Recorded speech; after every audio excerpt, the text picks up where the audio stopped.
in the fold. Like, let's keep it 100. Come on back, bud. Shit. Bring your ass back if you want to.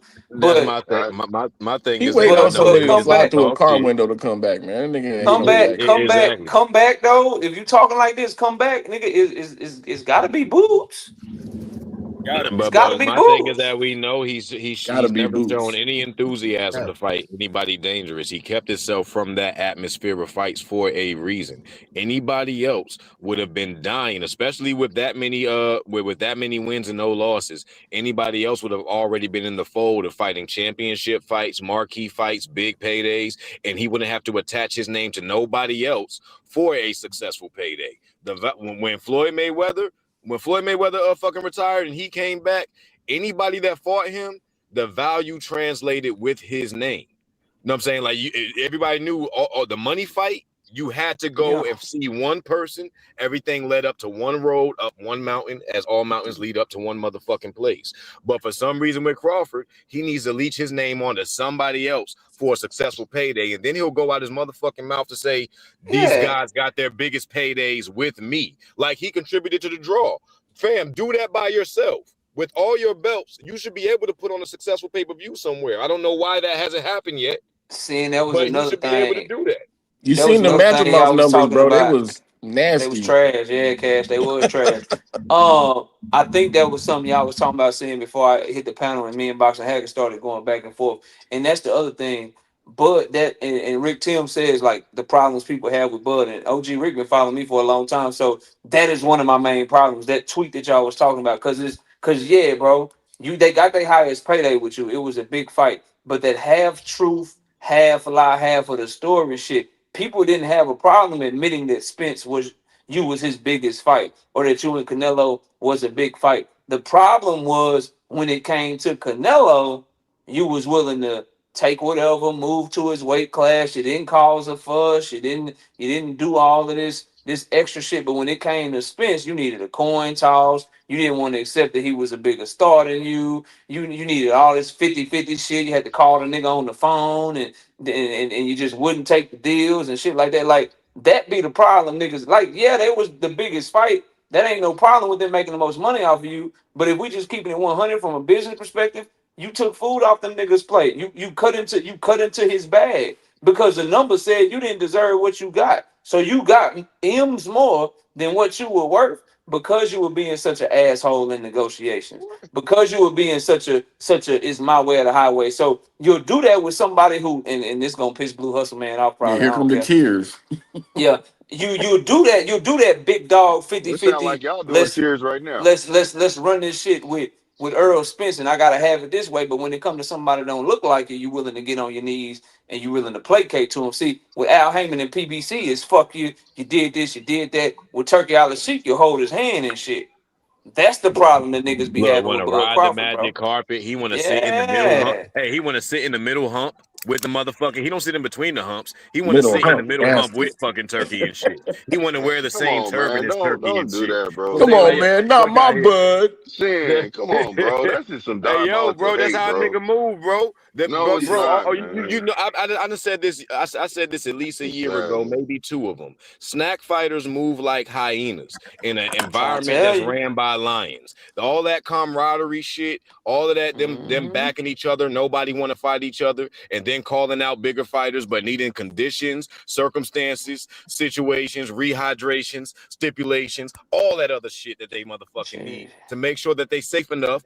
To make sure that the boxing ring is safe That's enough for their how I go. participation. That's not how champions move, bro. That's not. I I'm grew finna up off piss. of something I'm finna piss entirely Blue different. Hustle Man off even more. That's I how grew up. Shakur I grew Stevenson. up off something That's how entirely Shakur different. Stevenson be moving. Shit. 100%. And that's how Exactly, like Tank his moved big too. brother, Oh, like his okay, Hey, but so he big that's did. soft that's ass He that's brother. did go that's to how one That's Tank how sixty moved, eight. Devin right? moved. That's how That's Birds how of a don't Devin feather forget moved flock Tank too. too. together. Hey, don't Birds of a forget feather Tank. flock together. Chickens don't fly; they eat their own shit and die. And Shit. those Hey, soft Pitbull, ass hey, niggas they Pitbull all do move it. the Cruz, same way. Pitbull Hey, they Cruz, and all Ryan do Those it. soft Garcia. ass niggas move the same They way because all they do birds it. of the same weak ass feather. They ain't They Pitbull birds of a Tank do prey. it Cruz, too. They Pitbull all do it. Cruz, Tank do it too. Pitbull Don't forget Cruz, about and Tinkerbell Tank. Pitbull Cruz and Ryan Garcia can disrespect the fuck out of Shakur Stevenson. He ain't got no problem still calling them by their name, though. These niggas is Yes, Like marked, sir. bro. like I These said, niggas is man. marked. And everybody If else with Bud the can't, belt, if Bud my comes fault, go back ahead. and he fights Boots, I'm gonna tell y'all this. What y'all think? Who gonna win? Who gonna win the fight, y'all? Who gonna win what fight? The longer it takes for Bud to come back, Nah, the I didn't more ask. it'll No, favor no, no, no, no, Boots. no, no. Who gonna win the fight, man? Who Oh, you I'm You going. going know with? what I I go with said, the. nigga. I go with the young nigga.